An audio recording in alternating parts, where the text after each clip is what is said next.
Jadi kita bersyukur sebagai sebuah bangsa ya, di samping harga energi naik, di mana kita memang defisit di energi khususnya minyak ya. Minyak kita defisit seperti saya kemukakan tadi, konsumsi kita sampai 1,4 juta barrel, sementara produksi seharinya kita baru kurang lebih 650 bahkan sekarang terus turun. Jadi kita impor setiap hari minimal 700.000 barrel per hari, dan itulah yang menjadi defisit kita. Sisi lain gas juga, kita ekspor gas alam. Tapi kita impor LPG dengan harga LPG CP Aramco istilahnya Tiongkok standar terus naik tinggi. Jadi itulah meskipun kita ekspor gas alam tapi kita impor produk-produk gas alam. Jadi petrochemical industry itu berbasis gas alam kita impor. Jadi kita ini pada dasarnya memang defisit dari sisi minyak dan gas dan secara value ya secara harga.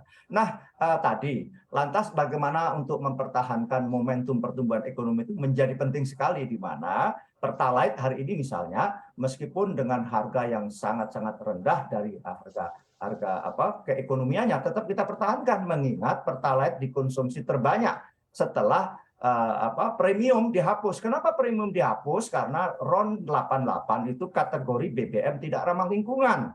Karena itu sulfurnya tinggi, juga karbonnya sangat tinggi, bahkan memancing atau memantik merangsang penyakit-penyakit degeneratif itu yang dikhawatirkan, dan itu sudah terbukti di dunia hanya tinggal 6 negara saja yang memakai bensin. Maka Pertalite RON 90 adalah yang sekarang dikonsumsi. Maka itulah yang menjadi penyangga kita agar kalau itu dinaikkan pasti inflasi akan tinggi. Dan kalau inflasi tinggi daya beli masyarakat akan turun, konsekuensi logisnya kemiskinan akan tinggi, dan kita tidak bisa membayangkan dalam situasi hari ini yang memang belum pulih secara keseluruhan bisa terjadi social unrest yang kita tidak harapkan.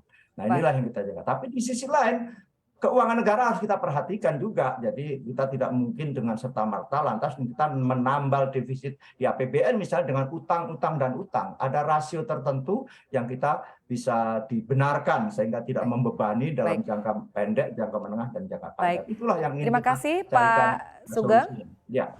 Baik, sekarang kita ke Pak Tiko. Pak Tiko, langkah-langkah antisipatif apa yang perlu disiapkan oleh pemerintah begitu Pak untuk mencegah inflasi?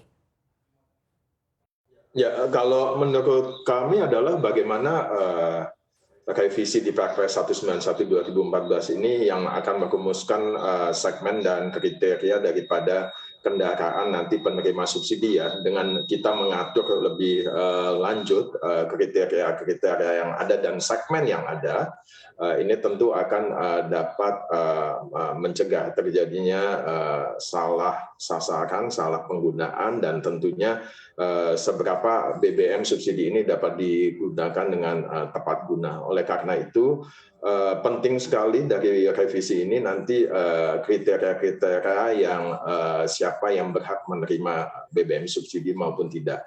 Nah, kalau kita lihat seperti minyak tanah misalnya untuk kebutuhan rumah tangga wilayah Indonesia Timur itu kan juga masih belum ada konversi LPG sehingga itu masih tetap ada.